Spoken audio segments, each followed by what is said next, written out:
Hello YouTube, welcome back to Kind Heart Homestead.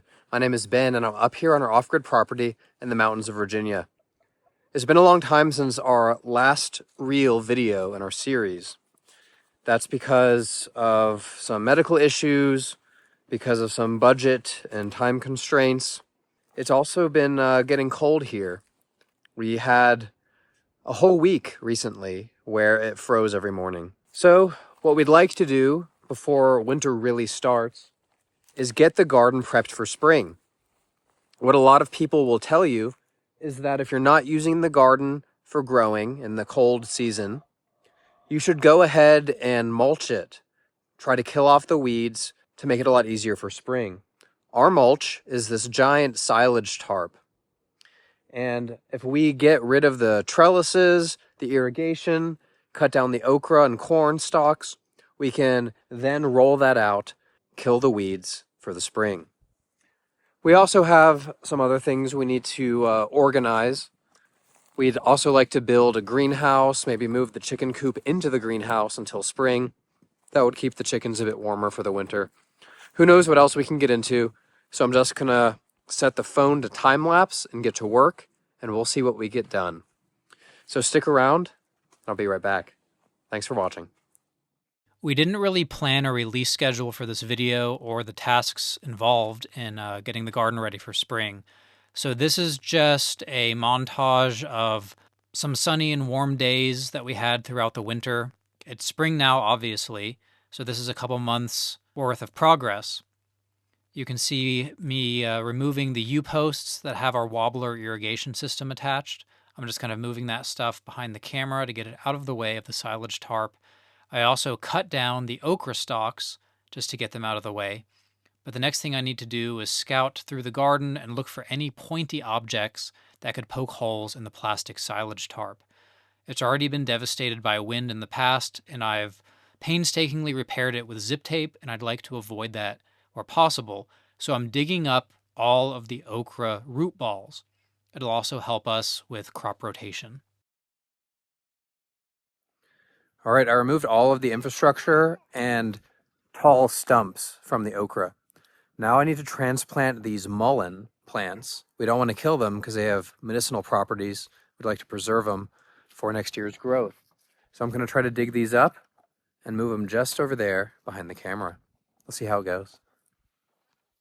When you dig up plants with the intent for them to survive somewhere else, it's called transplanting.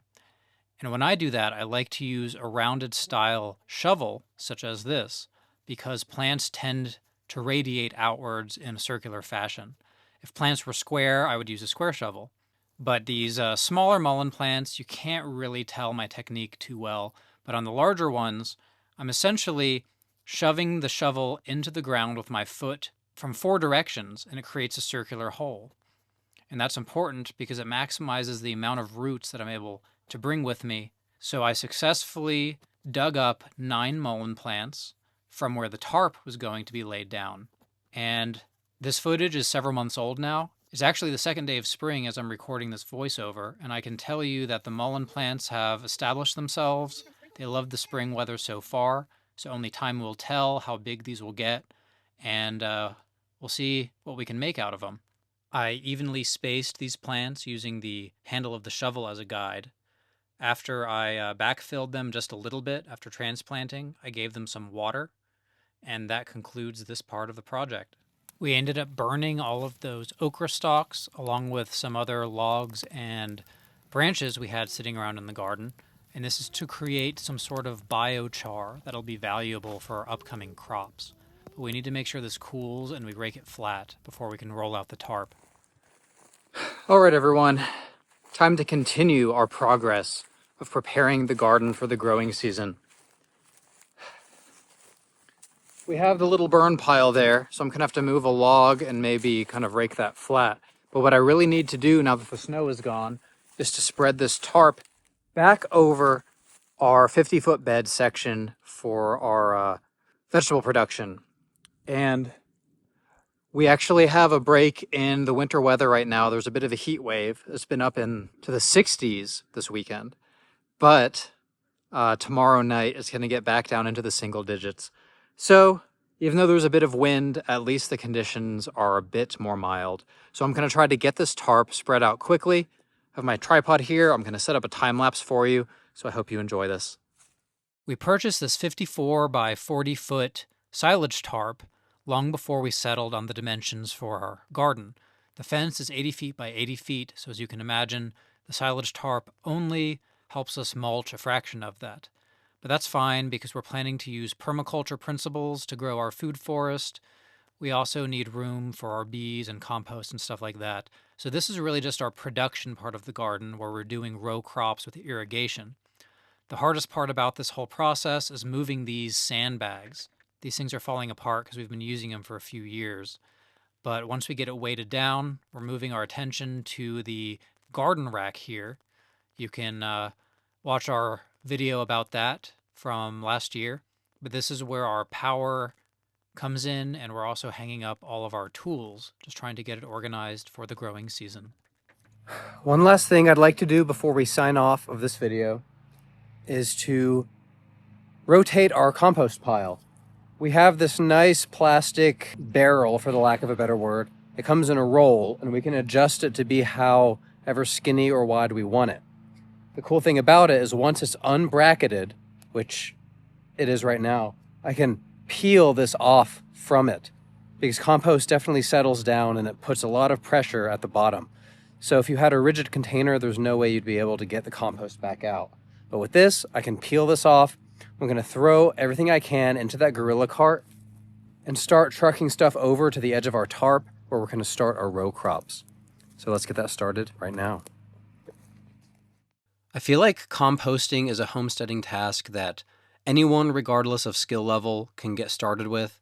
Whether you just have coffee grounds, chicken poop, food scraps, such as like carrot skins, apple skins, things like that, banana peels, you could just start a pile. Obviously, if you have raccoons and other scavengers, they're probably going to get in it, so you might want some sort of fence or containment. Our chickens love to go into the compost, which is why you see all of that extra wire on our fence to the right. We've been trying to exclude them from the garden, and the last temptation that they have is our fresh food scraps going to the compost every day. So we successfully started keeping them out, and now I'm moving the compost pile to reduce the temptation. But now that this compost is successfully moved over near where our row crops are going to go, we can basically use it as a mulch. We're pretty lazy about rotating this, so it's not really the consistency of soil. There's also a lot of bones and sticks in it, so it will work pretty well as a mulch. And as it rains and the nutrients wash down into the soil, it will fertilize the crops. And that's why I'm hosing it down here to help it break down. All right, everyone. Well, it's that time again where I need to wrap up this video so I can get it posted. I really want to get back into the swing of editing videos now that the warmer weather is here. Our garden looks pretty good. We don't have anything planted yet, but that's coming soon. So go ahead and like this video, subscribe to our YouTube channel, and we look forward to seeing you back here next time. We have a lot coming up. Catch you later.